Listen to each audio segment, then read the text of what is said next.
Hello అండి, welcome to విశ్వ tarot. So ఈరోజు చూద్దాము మీ పర్సన్ యొక్క కరెంట్ ఫీలింగ్స్ మీ పైన ఎలా ఉన్నాయో. ప్లీజ్ టెల్ us యూనివర్స్, మా వ్యూయర్స్ యొక్క పర్సన్స్ కరెంట్ ఫీలింగ్స్ ఈరోజు ఎలా ఉన్నాయి. మా వ్యూయర్స్ యొక్క పర్సన్స్ కరెంట్ ఫీలింగ్స్ ఈరోజు ఎలా ఉన్నాయి universe. King of pentacles, 2 of cups, the death and 5 of wands. Okay, me person అయితే తనలో తాను చాలా ఇన్నర్ కాన్ఫ్లిక్ట్స్ అయితే అవుతున్నాయండి. తనలో తాను చాలా మదన పడుతున్నాడు. అంటే తనలో తననే క్వశ్చన్స్ చేసుకుంటున్నాడు, కాకపోతే ఆన్సర్స్ రావడం లేదు.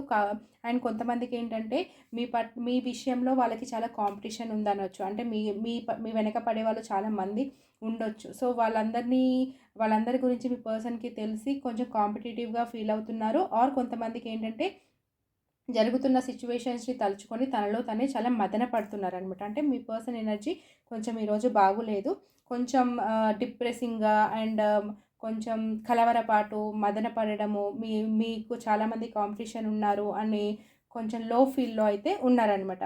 కాకపోతే మీ పర్సన్ ఒక స్టేబుల్ పర్సన్, మీతో చాలా లాంగ్ టర్మ్ చూస్తున్నారు, మీతో ఎప్పటికీ ఉండాలి. కొంతమందికి మ్యారీడ్ పర్సన్ కూడా అయ్యుండొచ్చు. మ్యారీడ్ పర్సన్తో రిలేషన్షిప్లో ఉన్నారు కొంతమంది.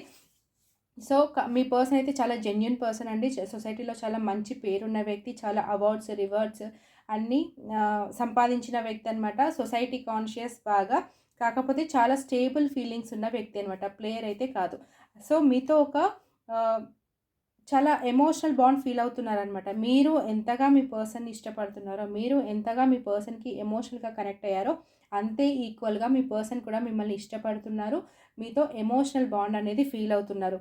సో ఇప్పుడు కనుక ఒకవేళ నో కాంటాక్ట్ సిచ్యువేషన్ కనుక ఎవరికైనా ఉండుంటే మీ పర్సనే ముందుగా వచ్చి మీతో స్టెప్ తీసుకుంటారు. వాళ్ళే వచ్చి తన ఫీలింగ్స్ని ఎక్స్ప్రెస్ చేస్తారు. వాళ్ళే వచ్చి మీతో లాంగ్ టర్మ్ ఉండాలి అని తన ఎమోషన్స్ని కానీ, ఫీలింగ్స్ కానీ, లవ్ కానీ ఏదైతే తన మనసులో ఉందో తనే మొదటగా వచ్చి మీతో ఎక్స్ప్రెస్ చేస్తారు. ఎందుకంటే మీది ఒక సోల్మేట్ కనెక్షన్. ఖచ్చితంగా మీకు డివైన్ బ్లెస్సింగ్స్ ఉన్నాయి. మీరు ఒకవేళ విడిపోవాలనుకున్నా కూడా విడిపోలేరు. డివైన్ ఏదో ఒక రకంగా మిమ్మల్ని కలుపుతూనే ఉంటుంది. ఎందుకంటే మీ ఇద్దరి మధ్య equal love, emotions and feelings అనేవి ఉన్నాయి. ఒకరికి ఎక్కువ, ఒకరికి తక్కువ కాదు. మీరు ఎంతగా ఫీల్ అవుతున్నారో తన పట్ల, తను కూడా మీతో అంతే ఫీల్ అవుతున్నారనమాట. ఎందుకంటే 2 ఆఫ్ కప్స్ అనేది చాలా genuine love and pure love అనమాట. సో కాకపోతే ఫ్యూచర్లో ఏంటంటే కొన్ని డిస్టర్బెన్సెస్ వల్ల మీ ఇద్దరికి కొంచెం గ్యాప్ రావచ్చు. ఆర్ అదేంటంటే అది మీ మంచి కోసమే. ఎందుకంటే ఒక రిలేషన్షిప్లో ఇద్దరి మధ్యలో గ్యాప్ వచ్చిందంటే వాళ్ళిద్దరూ ఎంతో కొంత నేర్చుకోవాలి. లైఫ్ లెసన్స్ అనేవి నేర్చుకోవాలి. ఆ లెసన్స్ నేర్చుకున్న తర్వాత మీ మీ మధ్య ప్రేమ అంతే ఉంటే లాంగ్ టర్మ్ ఉంటుంది. ఇంకా నో డౌట్ అనమాట. ఒకవేళ ఆ లెసన్స్ మీరు భరించలేక అక్కడే గివప్ ఇచ్చేసారనుకోండి, అది అక్కడితో ఎండ్ అయిపోతుంది. సో ఏదైనా మీరు నేర్చుకునే లెసన్స్ పైన మీరు ఎంత ఎమోషనల్ స్ట్రాంగ్గా ఉన్నారు, ఎంత మీ లవ్ పట్ల కేరింగ్ అండ్ మీ రిలేషన్ పట్ల ఒకరి నుంచి ఒకరికి ఎంత లెసన్స్ నేర్చుకున్నారు, మీ రిలేషన్ని ఎంత స్ట్రాంగ్గా నిలబెట్టుకున్నారు అనే దానిపైన మీ ఫ్యూచర్ నిలబడి ఉంటుంది. సో ప్రజెంట్ అయితే మీ పర్సన్ చాలా ఎమోషనల్ బాండ్ ఫీల్ అవుతున్నారు. మీతో చాలా ఎమోషనల్ ఉన్నారనమాట. చాలా లవ్ ఫీల్ అవుతున్నారు.